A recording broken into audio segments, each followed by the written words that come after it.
Hello friend, আসসালামু আলাইকুম। আর রাজ্জাকু Bangla food চ্যানেলে আপনাদেরকে স্বাগতম। আজকে আমি আপনাদের সাথে শেয়ার করব দাদির হাতের মজার আচার রেসিপি। আগের যুগে দাদিরা যেভাবে আচার তৈরি করত, সারা বছর খেত, তখন কিন্তু ফ্রিজও ছিল না, তখন কিন্তু কোনো কেমিক্যাল ছিল না। সেই সব কেমিক্যাল না ইউজ করে কিভাবে আমরা আচার সারা বছর ভালো রাখবো, সেই পুরো টিপ সহ আপনাদের সাথে পুরো প্রসেসটাই শেয়ার করব।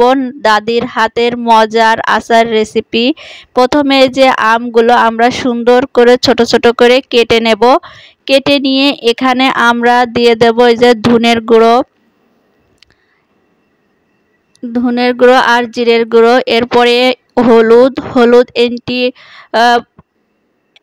ইনফেকশন থেকে আমাদেরকে রক্ষা করে, এবং হলুদ থাকলে এই আমেতে কিন্তু কোনো ব্যাকটেরিয়া কাছে আসতে পারবে না। এরপরে দিয়ে দিলাম লবণ আমাদের টকের যে এটা একটু কমিয়ে দেয়, এবং লবণটা থাকলে এই আম থেকে পানি বের হয়ে সহজে রোদে শুকিয়ে যাবে। এবার এটাকে ভালো করে মাখিয়ে রোদে দিতে হবে। আমার এই রেসিপি যদি আপনাদের খুব ভালো লাগে, শেয়ার এবং সাবস্ক্রাইব করে পাশে থাকবেন এবং সবাইকে দেখার সুযোগ করে দেবেন আগের যুগে কিভাবে নানি দাদিরা এই রেসিপি তৈরি করত। এইভাবে আমের রেসিপি তৈরি করলে দেখুন, এই যে আমি শুকিয়ে নিয়েছি একদিন পুরো। এবার আমরা কড়াইতে তেল দিয়ে দেব। তেল দিয়ে তেলটাকে ভালো করে গরম করে নেব। এবার এখানে আমরা গরম মশলা দিয়ে দেব। এভাবে যদি আপনারা এভাবে যদি আচার তৈরি করেন, তাহলে সারা বছর রেখে খেতে পারবেন। এবং আগে নানি দাদিরা কিন্তু ফ্রিজ ছিল না, তারা কিন্তু কোনো কেমিক্যাল ইউজ করতো না, কিন্তু তাদের আচার ছিল অতুলনীয় স্বাদ এবং অতুলনীয় মজা। সেই রকম রেসিপি আমি আপনাদের শেয়ার করব। এখানে 1 চা চামচ জিরে দিয়ে দিলাম। এবার 1 চা চামচ আমরা 5 ফোড়ন দিয়ে দিলাম, কিছু ফল দিয়ে দিয়েছি। আর এই যে মশলা, এটা কিন্তু আমি এই যে ছিদ্রযুক্ত ইসে রেখে পুরোটা পানি ঝরিয়ে নিয়েছি। মশলাতে কিন্তু কোনো পানি থাকা যাবে না। এরপরে দেখুন, এই মশলাটা আমরা তেলের ভিতরে সুন্দর করে ভাজা করে নেব। মশলাটা নাড়াতে থাকতে থাকতে আস্তে আস্তে কিন্তু এই সরিষার তেলের ফেনা কমে যাবে। এইভাবে তৈরি করলে আপনার আচার হবে খুবই সুস্বাদু এবং খুবই মজা। এবং আমার দাদি এইভাবে আগের যুগে আচার তৈরি করত। তখনকার একটি ঘটনা আপনাদেরকে শেয়ার করি। তখন একটি মজার ঘটনা ছিল। আমার দাদি আচার রোদি দিয়ে রাখতো, আমরা চুপি চুপি যেয়ে খুব সুন্দর করে আচার খেতাম। আমার দাদি খুব চালাক ছিল, সে ঠিক পেত যে এরা আচার খেয়েছে, সবাইকে দাঁড় করে বলতো, বলো কে কে আচার খেয়েছো। আর আমরা তো সবাই চুপ, কেউ কথা বলতাম না। তখন কিন্তু দাদি বিভিন্ন কৌশল বের করে আমাদেরকে ধরতো। তখনকার জীবনে আসলে মজাটাই আলাদা। সেই রকম ভাবে আমরা যদি আমাদের বাচ্চাদেরকেও যদি আচার তৈরি করে দিই, আচারে কিন্তু প্রচুর পরিমাণে কিন্তু পুষ্টিগুণ ভরপুর থাকে। এখানে আমরা জিরে গুঁড়ো দিয়ে দিলাম, মরিচের গুঁড়ো দিয়ে দিলাম, ধনের গুঁড়ো দিয়ে দিলাম, দিয়ে এটাকে সুন্দর করে আমরা কষিয়ে নেব। সবই আমি 1 চামচ দিয়েছি। আপনাদের আপনারা উপকরণ কম বেশি করে বাড়িয়ে কমিয়ে নেবেন।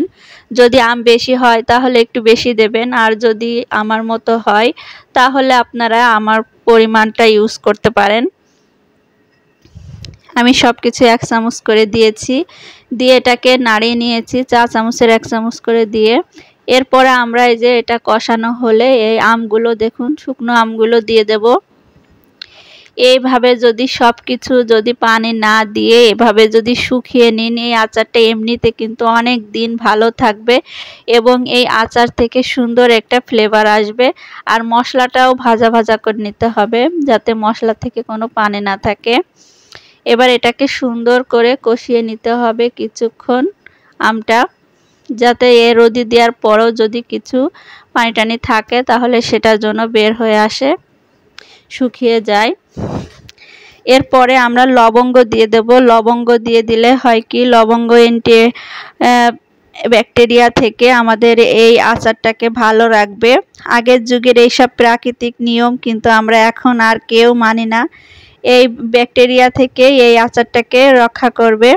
এরপরে আমরা কিছু তেজপাতাও দিয়ে দেব। তেজপাতাও কিন্তু এই ব্যাকটেরিয়া কাছে আসতে দেয় না আচারের। দেখুন এইভাবে যদি প্রাকৃতিকভাবে আমরা আচার তৈরি করি, বাচ্চারা মজা করে খাবে আর তাদের পুষ্টির চাহিদাও কিন্তু পরিপূর্ণভাবে পূরণ হবে। এই যে এখন তেজপাতাগুলো আমি ছোট ছোট করে ছিঁড়ে ছিঁড়ে এর ভিতর দিয়ে দেব। দিয়ে সুন্দর করে এটাকে আমরা কষিয়ে নেব যাতে এর ভিতর কোনো পানি না থাকে। যত সুন্দর করে কষানো হবে ততই কিন্তু আমটার টেস্ট আসবে। যেরকম আমরা ঝাল বুনির মশলাটা খাই ঠিক সেরকম একটা ফ্লেভার আসবে। তাহলে কি হবে, এই মশলাটা কিন্তু একদম ভালো থাকবে এবং সুন্দর একটা ফ্লেভার আসবে। অবশ্যই এখানে একটু ভাজা ভাজা করতে হবে যাতে পানি না থাকলে এই আচারটা এমনিতেই আপনার সারা বছর ভালো থাকবে। আগে নানি দাদিরা কত মজা করে এইভাবে আচার বানিয়ে রোদি বয়ামে বয়ামে রেখে দিত। আর দেখুন একদমই কিন্তু সহজ। প্রথম একদিন আপনি কেটে রোদে দিয়ে ধুয়ে যাবেন, এরপরে সারাদিন রোদে শুকালে পরের দিন আপনি আচারটা তৈরি করে নেবেন। খুবই সহজ এবং সিম্পল একটি রেসিপি। আর সারা বছর আপনি মজা করে ডালের সাথে বলুন আর ভাতের সাথে বলুন আর যে কোনো মাংসের সাথে বলুন, একটু আচার হলে আমাদের যে শরীরের কিন্তু আচার টক না হলে কিন্তু শরীরে আমাদের হজম প্রক্রিয়া পরিপূর্ণভাবে সাহায্য করে না এবং আমাদের শরীরে যে ভিটামিনের পরিমাণ আছে সেই ভিটামিনের পরিমাণ শরীরে অবজার্ভ হয় না। এটা ডাক্তারের কথা। আপনারা যদি আমার কথা বিশ্বাস না হয় ডাক্তারের কাছে শুনে নেবেন। যে কোনো ডাক্তার ইউটিউবে সার্চ দিয়ে শুনে নেবেন। টক কিন্তু আমাদের শরীরে অবশ্যই প্রয়োজন, কিন্তু এখন আমরা আধুনিকতার ছোঁয়া এসে এখন আমরা এগুলো মানতে চাই না। কিন্তু আগে কিন্তু সব সময় খাবারের সাথে মানুষ আচার রাখতো। এভাবে একবার যদি আপনি বানান সবাই আপনার প্রশংসা করতে বাধ্য হবে। ভালো লাগলে লাইক, সাবস্ক্রাইব এবং শেয়ার করে দিন, অন্যকে দেখার সুযোগ করে দিন এবং সাবস্ক্রাইব করে পাশে থাকুন, তাহলে পরবর্তীতে ভিডিও পেয়ে যাবেন। আল্লাহ হাফেজ।